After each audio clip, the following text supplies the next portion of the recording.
आकाश की गरज में जिसकी कहानी है, सितारों के पार जिसका साम्राज्य है। चलिए आज उस देवता के रहस्य से पर्दा उठाते हैं जो सिर्फ राजा नहीं बल्कि एक पहेली है। सोचिए, आसमान में कड़कती हर बिजली एक छिपे हुए राजा का ऐलान हो, जिसे पैदा होते ही मौत का सामना करना पड़ा। आज हम ओलंपस के सबसे शक्तिशाली देवता ज़्यूस की तूफानी दुनिया में चलेंगे। ये कहानी है धोखे, बगावत और उस अटूट हौसले की जिसने एक बच्चे को ब्रह्मांड का बादशाह बना दिया। कहानी शुरू होती है एक भविष्यवाणी से कि टाइटन राजा क्रोनस को उसकी अपनी ही संतान खत्म करेगी।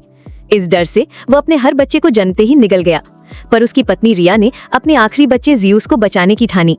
उसने चालाकी से ज़्यूस की जगह एक पत्थर कपड़ों में लपेटकर क्रोनस को दिया, जिसे उसने निगल लिया। ज़्यूस को क्रेटे की एक गुफा में गुप्त रूप से पाला गया। बड़े होकर बदले की आग में उसने अपने भाई बहनों और कैद साइक्लॉप्स को आजाद कराया।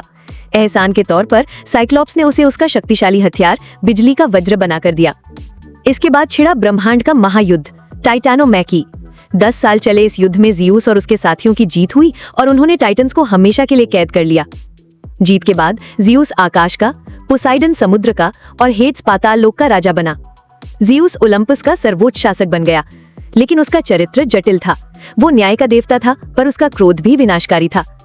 वो रूप बदलने में माहिर था और उसके अनगिनत प्रेम संबंधों से ही हर्क्यूलिस और पर्सियस जैसे महान नायक पैदा हुए।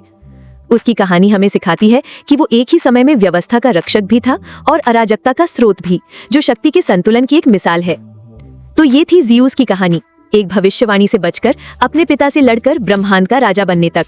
उसकी विरासत आज भी जिंदा है, एक ऐसी पहेली के रूप में जिसे दुनिया हमेशा सुलझाने की कोशिश करेगी। अगर आपको ये सफर पसंद आया तो वीडियो को लाइक, शेयर और सब्सक्राइब करें। कमेंट में बताएं कि आपको सबसे रोमांचक क्या लगा। याद रखिए, हर गरजते बादल के पीछे एक कहानी छिपी होती है, उम्मीद की, हौसले की और जीत की। अगली बार तक अपनी कहानी खुद लिखते रहिए।